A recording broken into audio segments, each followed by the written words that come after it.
YouTube channel. Hope you are all doing good. അപ്പോൾ എൻ്റെ ഈ ചാനൽ ആദ്യമായിട്ട് കാണുന്നവരാണെങ്കിൽ ഇല്ലുസ്ട്രേറ്റർ ഗേൾ എന്ന് പറഞ്ഞ ഈ ഒരു പേജ് സബ്സ്ക്രൈബ് ചെയ്യാൻ ഒരിക്കലും മറക്കരുത്. അപ്പോൾ നമ്മൾ ഇന്നത്തെ നമുക്ക് വീഡിയോ പ്രിവ്യൂ കണ്ടപ്പോൾ തന്നെ മനസ്സിലായിട്ടുണ്ടാവും. നമ്മളൊരു സ്റ്റിക്കർ ഷീറ്റ് എങ്ങനെയാണ് ക്രിയേറ്റ് ചെയ്യുക എന്നുള്ളതാണ് കാണിക്കുന്നത്.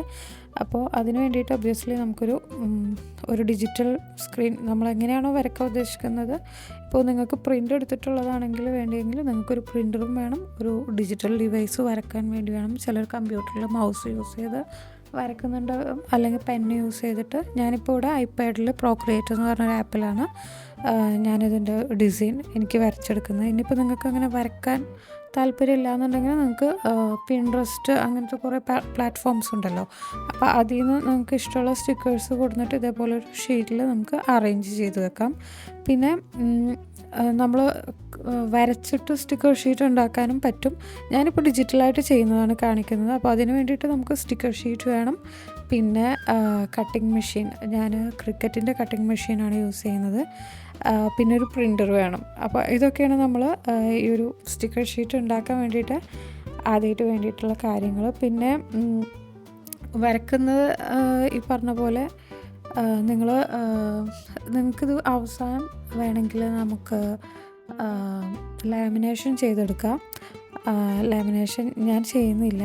പിന്നെ ഇതുപോലൊരു ബാക്ക്ഗ്രൗണ്ട് ഞാൻ സെറ്റ് ചെയ്തിട്ട് അതിൽ നമ്മൾ ഇതുവരെ വരച്ചു കൊടുത്തിട്ടുള്ളതൊക്കെ അറേഞ്ച് ചെയ്ത് കൊടുക്കുക. നിങ്ങൾക്ക് ഈ ഒരു ബാക്ക്ഗ്രൗണ്ട് വേണമെങ്കിൽ സ്കിപ്പ് ചെയ്യാം. ജസ്റ്റ് വൈറ്റ് പ്ലെയിൻ ആയിട്ടുള്ള ബാക്ക്ഗ്രൗണ്ടിൽ വേണമെങ്കിലും കൊടുക്കാം. ഞാനൊരു ചെറിയൊരു പ്രൊഫഷണൽ ലുക്ക് കൊടുക്കാൻ വേണ്ടിയിട്ട് ഞാനൊരു ബാക്ക്ഗ്രൗണ്ടും കൂടി സെറ്റ് ചെയ്തിട്ടുണ്ടെന്ന് മാത്രം.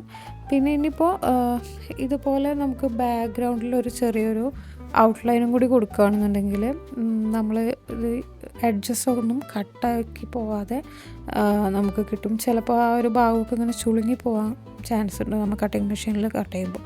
അപ്പോൾ അതിന് വേണ്ടിയിട്ട് ഇതിൻ്റെ ബാക്ക്ഗ്രൗണ്ട് ഈ ഒരു ഫയൽ നമുക്ക് ഡ്യൂപ്ലിക്കേറ്റ് എടുത്തിട്ട് അതിനെ നമ്മൾ ഫ്ലാറ്റൻ ചെയ്യുക. എന്നിട്ട് അതിൽ കളർ ഫില്ല് ചെയ്ത ശേഷം ഞാനിപ്പോൾ ഇവിടെ വൈറ്റ് ബാക്ക്ഗ്രൗണ്ടാണ് കൊടുക്കുന്നത്. എന്നിട്ട് ആ ഒരു ലെയർ നമ്മൾ ബ്ലർ ചെയ്യുക. ബ്ലർ ചെയ്ത് കഴിഞ്ഞാൽ പിന്നെ നെക്സ്റ്റ് സ്റ്റെപ്പ് നമ്മൾ അവിടെ ഒരു ചെറിയൊരു ഐക്കൺ കണ്ടില്ലേ, ഒരു എസ് പോലെ, അതിൽ ക്ലിക്ക് ചെയ്തിട്ട് ഓട്ടോ എന്നുള്ള ഒരു ഓപ്ഷനും കൂടി ക്ലിക്ക് ചെയ്ത് അതിൽ പെയിൻറ്റ് കളർ ഫില്ല് ചെയ്ത് കഴിഞ്ഞാൽ നമുക്ക് ഓട്ടോമാറ്റിക്കായിട്ട് ഇതേപോലെ ഒരു ബാക്ക്ഗ്രൗണ്ട് കിട്ടും. ഇനി അതല്ലെങ്കിൽ നമുക്ക് കൈ കൊണ്ട് തന്നെ ജസ്റ്റ് ഫ്രീ ഹാൻഡായിട്ട് വരക്കാനും പറ്റും. പിന്നെ ഇനിയിപ്പോൾ ഇതിനൊരു ഫൈനൽ ഫൈനൽ ടച്ച് കൊടുക്കുകയാണ്. ഞാനിപ്പോൾ ഇതിന് ഇൻഡോർ ഗാർഡനിങ് എന്ന് പറഞ്ഞിട്ടുള്ള ഒരു തീമിലാണ് ഞാൻ ഈ ഒരു അവക്കാഡോ സ്റ്റിക്കർ ക്രിയേറ്റ് ചെയ്യുന്നത്. അതൊക്കെ നമ്മളുടെ ഓരോരുത്തരുടെ പ്രിഫറൻസ് അനുസരിച്ചിട്ട് ചെയ്യുക.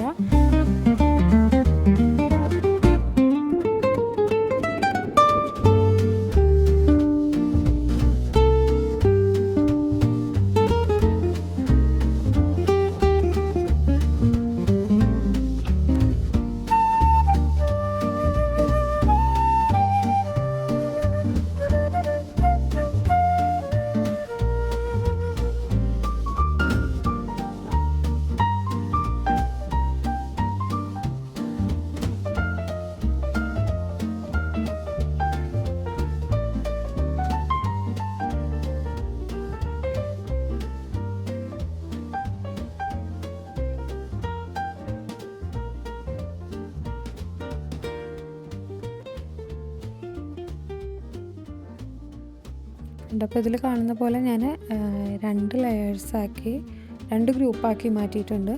അപ്പോൾ ഈ ഒരു ബാക്ക്ഗ്രൗണ്ട് നമ്മൾ എക്സ്ട്രാ ഈ ടെക്സ്റ്റൊന്നും നമ്മൾ സ്റ്റിക്കേഴ്സിനായിട്ട് കട്ട് ചെയ്ത് പോവില്ല. ജസ്റ്റ് ഈ ഒരു ബാക്ക്ഗ്രൗണ്ടിൻ്റെ ഔട്ട്ലൈൻ മാത്രമാണ് കട്ടാക്കി പോവുക. പിന്നെ ഇതിൻ്റെ ഉള്ളിലുള്ള നമ്മൾ ഡ്രോയിങ്സ് ഉണ്ടല്ലോ, അത് സെപ്പറേറ്റ് നമുക്ക് പീൽ ചെയ്തെടുക്കാൻ വേണ്ടിയിട്ടാണ് അങ്ങനെ 2 സെറ്റായിട്ട് കൊടുത്തിട്ടുള്ളത്. നെക്സ്റ്റ് സ്റ്റെപ്പ് നമുക്ക് പ്രിൻറ്റിങ്ങും കട്ടിങ്ങുമാണ്. അപ്പോൾ അതിന് വേണ്ടിയിട്ട് ഞാൻ ക്രിക്കറ്റിൻ്റെ തന്നെ ഡിസൈൻ സ്റ്റുഡിയോ സ്പേസ് എന്ന് പറഞ്ഞിട്ടുള്ള ആ ഒരു ആപ്പാണ് ഫസ്റ്റ് ഞാൻ ഓപ്പൺ ആക്കിയത്.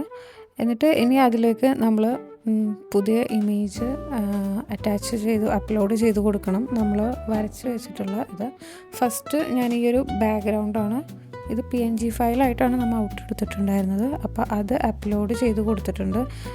ഇനിയിപ്പോൾ നമ്മൾ ഒരു ഇമേജ് അപ്ലോഡ് ചെയ്തു, അത് PNG അല്ല എന്നുണ്ടെങ്കിൽ നമുക്ക് ഇതിൽ വെച്ചിട്ട് തന്നെ ജസ്റ്റ് ഒന്ന് ക്ലിക്ക് ചെയ്ത് കഴിഞ്ഞാൽ ആ ഒരു ഭാഗം PNG ഫയലായിട്ട് നമുക്ക് കിട്ടും. അങ്ങനെ അപ്ലോഡ് ചെയ്യാൻ മറന്നിട്ടുണ്ടെങ്കിലും കുഴപ്പമില്ല. പക്ഷേ നമുക്ക് കുറച്ചും കൂടി പ്രിസൈസ് ആയിട്ടുള്ള ആ ഒരു എഡ്ജസ് കിട്ടണമെന്നുണ്ടെങ്കിൽ നമ്മൾ തന്നെ PNG ഫയലായിട്ട് വരച്ചെടുക്കുന്നതായിരിക്കും ഏറ്റവും ബെറ്റർ ഓപ്ഷൻ എന്ന് പറഞ്ഞാൽ. നമ്മൾ ആ ഒരു ഇമേജ് അപ്ലോഡ് ചെയ്ത് കണ്ടിന്യൂ കൊടുത്തു കഴിഞ്ഞാൽ നമുക്ക് ഈ ഒരു ഇമേജ് ഭയങ്കര വലുതായിട്ടായിരിക്കും വന്നിട്ടുണ്ടാവുക. നമുക്കിപ്പോൾ ഒരു A4 സൈസ് അല്ലെങ്കിൽ ഒരു A3 സൈസിലല്ലേ കട്ട് ചെയ്യാൻ പറ്റുള്ളൂ മാക്സിമം. അപ്പോൾ അത് നമ്മൾ ഓട്ടോ റെസൊല്യൂഷൻ കൊടുത്തിട്ട് നമുക്കിവിടെ സൈസ് നമുക്ക് ഇഷ്ടമുള്ള ഒരു രീതിയിലേക്ക് മാറ്റിയെടുക്കുക. അപ്പോൾ ഞാനിപ്പോൾ ഒരു 18 സെൻറ്റിമീറ്റർ ഹൈറ്റും 10 സെൻറ്റിമീറ്റർ വിഡ്ത്തും ആയിട്ടാണ് ഞാൻ ഇത് കട്ട് ചെയ്യാൻ ഉദ്ദേശിക്കുന്നത്. അതാകുമ്പോൾ നമുക്ക് ഒരു A4 ഷീറ്റിൽ തന്നെ 2 ഷീറ്റ് നമുക്ക് കട്ട് ചെയ്തെടുക്കാൻ പറ്റും. ഇനി സെയിം സ്റ്റെപ്പ് യൂസ് ചെയ്തിട്ട് തന്നെ അതിൻ്റെ സെക്കൻഡ് ലെയർ, അതായത് നമ്മൾ ഡ്രോയിങ് കൂടി ഇതിൽ അപ്ലോഡ് ചെയ്ത് കൊടുക്കുന്നുണ്ട്. സെയിം സ്റ്റെപ്പ് തന്നെയാണ്. എന്നിട്ട് ആ ഒരു സ്റ്റിക്കർ ഷീറ്റിൻ്റെ ഉള്ളിൽ കറക്റ്റായിട്ട് അഡ്ജസ്റ്റ് ചെയ്ത് കൊടുക്കുക. എന്നിട്ട് ഞാനിത് ഒരു കോപ്പിയും കൂടി എടുക്കുന്നുണ്ട്. അതിനുശേഷം ഞാൻ 4 ലെയേഴ്സും സെലക്ട് ചെയ്തിട്ട് അത് അറ്റാച്ച് ചെയ്ത് കൊടുക്കുന്നുണ്ട്. ഗ്രൂപ്പ് ആക്കിയതിന് ശേഷം നമ്മളിപ്പോൾ ഇതുപോലെയാണ് നമ്മുടെ ഒരു കട്ടിങ് മാറ്റിൽ നമ്മൾ അറേഞ്ച് ചെയ്ത് കൊടുക്കുന്നത്. ഒരു A4 ഷീറ്റ് സ്റ്റിക്ക് ചെയ്ത് കൊടുക്കേണ്ടത്. അപ്പോൾ അതിന് മുന്നായിട്ട് നമ്മൾ നമ്മുടെ ക്യാൻവാസ് സെലക്ട് ചെയ്തിട്ട് സെൻഡ് ടു പ്രിൻ്റർ കൊടുക്കുന്നത്. പ്രിൻ്റർ കമ്പ്യൂട്ടറായിട്ട് ഏത് പ്രിൻ്ററാണ് അറ്റാച്ച് ചെയ്തിട്ടുള്ള അത് കൊടുക്കുക. ഞാനിപ്പോൾ ഇവിടെ ബ്ലീഡ് ഓഫ് ചെയ്തിട്ടുണ്ട്. എന്നിട്ട് ഈ സിസ്റ്റം അനലോഗാണ് കൊടുത്തിട്ടുള്ളത്. കട്ട് ചെയ്ത് കിട്ടും.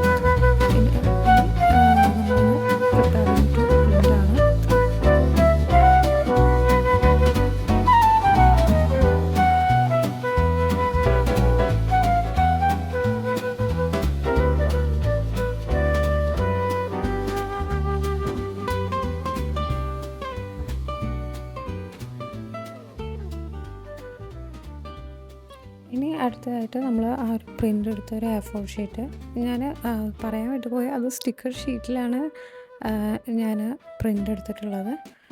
ഗ്ലോസി ഫോട്ടോ ടൈപ്പ്, അത് നമുക്ക് പല വേരിയൻറ്റ്സ് നമുക്ക് ആമസോണിലൊക്കെ അവൈലബിൾ ആണ്.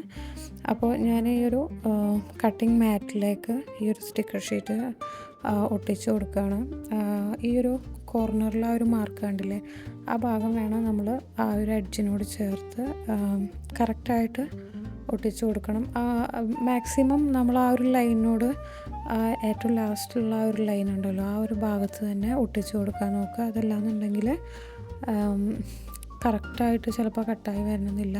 ശരിക്കും ആ ഒരു മാർക്കിനെ ബേസ് ചെയ്തിട്ടാണ് ആ ഒരു ബ്ലാക്ക് മാർക്ക് കണ്ടില്ലേ, അത് പ്രിൻ്റ് എടുക്കുമ്പോൾ നമുക്ക് ഓട്ടോമാറ്റിക് അങ്ങനെ ക്രിക്കറ്റ് മാർക്ക് ചെയ്ത് വിടുന്നതാണ്. അതിന് ശേഷം ഇനി നമ്മൾ മെറ്റീരിയൽ, അതായത് നമ്മൾ ഏത് ടൈപ്പ് മെറ്റീരിയലാണ്, വുഡിലാണോ കട്ട് ചെയ്യാൻ പോകുന്നത് അതോ പേപ്പറാണോ, എന്ത് ടൈപ്പ് പേപ്പറാണ്, ഇനി വിനൈൽ ഷീറ്റാണോ, അപ്പോൾ അത് ഇങ്ങനെ പല ടൈപ്പുകളുണ്ടാവുമല്ലോ. അപ്പോൾ അതൊക്കെ സെലക്ട് ചെയ്യാനുള്ളൊരു ഭാഗമാണിത്. കണ്ടില്ലേ, നമുക്കിതിൽ കുറേ ഫേബ്രിക്സും അങ്ങനെ ഞാൻ യൂസ് ചെയ്യുന്നത് ക്രിക്കറ്റ് മേക്കറാണ്. അതിൽ വുഡും ഫാബ്രിക്, അങ്ങനെ വുഡ് എന്ന് പറഞ്ഞു കഴിഞ്ഞാൽ മാക്സിമം 2 mm അത്രയും മെറ്റീരിയൽസ് നമുക്കിതിൽ കട്ട് ചെയ്യാൻ പറ്റും. ഞാൻ എന്നിട്ട് നമ്മളുടെ ആ ഒരു പേപ്പർ എത്രയാണോ തിക്കുള്ളത് ആ ഒരു തിക്നെസ്സും സ്റ്റിക്കർ ഷീറ്റും സെലക്ട് ചെയ്തിട്ട് കട്ടിങ്ങിന് വേണ്ടി പ്രിപ്പയർ ആക്കുകയാണ്. പിന്നെ സ്റ്റാർട്ട് ചെയ്യാം. അപ്പോൾ ഇനിയിപ്പോൾ നമ്മൾ വിചാരിച്ച പോലെ ഫസ്റ്റ് സ്റ്റെപ്പ് കട്ടിങ് അതിൽ നടക്കുകയാണ്. ഇനി ഒരു പ്രാവശ്യം കൂടി ഞാനിത് കട്ട് ചെയ്യും. നമ്മളുടെ ഇപ്പോഴത്തെ ഈ ഒരു ഫസ്റ്റ് കട്ടിങ് കഴിഞ്ഞാൽ ഞാൻ ഈ ഒരു അറ്റാച്ച്മെൻറ്റ് ഓപ്പൺ ആക്കിയിട്ട് നമ്മളുടെ ആ ഒരു ഇല്ലുസ്ട്രേഷൻ ഉണ്ടല്ലോ, അത് മാത്രം ഞാൻ ഹൈഡ് ചെയ്ത് കൊടുക്കും. എന്നിട്ട് ഈ ഒരു ബാക്ക്ഗ്രൗണ്ട് മാത്രമായിട്ട് വീണ്ടും സെയിം പ്രോസസ്സ് നമ്മൾ പേപ്പറൊക്കെ പേജ് സെലക്ട് ചെയ്തിട്ട് വീണ്ടും കട്ട് ചെയ്യും. അപ്പോൾ ആദ്യത്തേത് നമ്മൾ കിസ് കട്ട് എന്നാണ് പറയുക. സ്റ്റിക്കർ നമുക്ക് പീൽ ചെയ്തെടുക്കാൻ പറ്റുന്ന ആ ഒരു ലെവലിൽ. പിന്നെ രണ്ടാമത്തത് നമ്മൾ ഡൈ കട്ടാണ് ചെയ്യുന്നത്. കാരണം ആ ഒരു ബാക്ക്ഗ്രൗണ്ട് മൊത്തത്തിൽ നമ്മൾ കയ്യിലേക്ക് പോരണമല്ലോ. അപ്പോൾ നമ്മളുടെ കട്ടിങ് കഴിഞ്ഞിട്ടുണ്ട്. ഞാൻ ആ ഒരു ആവശ്യമില്ലാത്ത ആ ഒരു പാർട്ട് ഞാൻ അതെടുത്ത് കളയണം. ഈ ഒരു കട്ടിങ്ങിന് കുറച്ച് ടൈം എടുക്കും. അതായത് ഒരു 4-5 മിനിറ്റ്. ആ ഒരു സമയം നമുക്ക് വേറെ ഒന്നും ചെയ്യാൻ ഉണ്ടാവില്ല. അപ്പോൾ അതൊരു ഭയങ്കര ബോറിംഗ് ആയിട്ടുള്ളൊരു ടൈമാണ്. അപ്പോൾ അതാ നമ്മളുടെ സ്റ്റിക്കർ ഷീറ്റ് ഇവിടെ റെഡി ആയിട്ടുണ്ട്. അപ്പോൾ നിങ്ങളുടെ കയ്യിൽ ഈ ഒരു മെഷീനൊക്കെ ഉണ്ടെങ്കിൽ, കട്ടിങ് മെഷീനൊക്കെ ഉണ്ടായിട്ടും അത് യൂസ് ചെയ്യാൻ അറിയാത്തവർക്കാണെങ്കിൽ അത് ചിലപ്പോൾ ഈ ഒരു വീഡിയോ ഹെൽപ്ഫുള്ളായിരിക്കും എന്ന് വിചാരിക്കുന്നു. അപ്പോൾ ഇത്രയേ ഉള്ളൂ ഇന്നത്തെ വീഡിയോ. ഈ വീഡിയോ ഇഷ്ടപ്പെട്ടെങ്കിൽ എല്ലാവരും ലൈക്ക് ചെയ്യുക. പിന്നെ നിങ്ങളുടെ അഭിപ്രായങ്ങൾ കമൻറ്റിൽ അറിയിക്കുക. പിന്നെ ഈ ഒരു പേജ് സബ്സ്ക്രൈബ് ചെയ്യാത്തവരുണ്ടെങ്കിൽ സബ്സ്ക്രൈബ് ചെയ്യുക. ഇനി നിങ്ങൾ എങ്ങനത്തെ ടൈപ്പ് വീഡിയോസാണ് നിങ്ങൾ ആഗ്രഹിക്കുന്നത് കാണാമെന്നുണ്ടെങ്കിൽ അതും കൂടി ഈ വീഡിയോയിൽ താഴെ കമൻറ്റിൽ പറയാം. അപ്പോൾ അത്രയേ ഉള്ളൂ. ബൈ.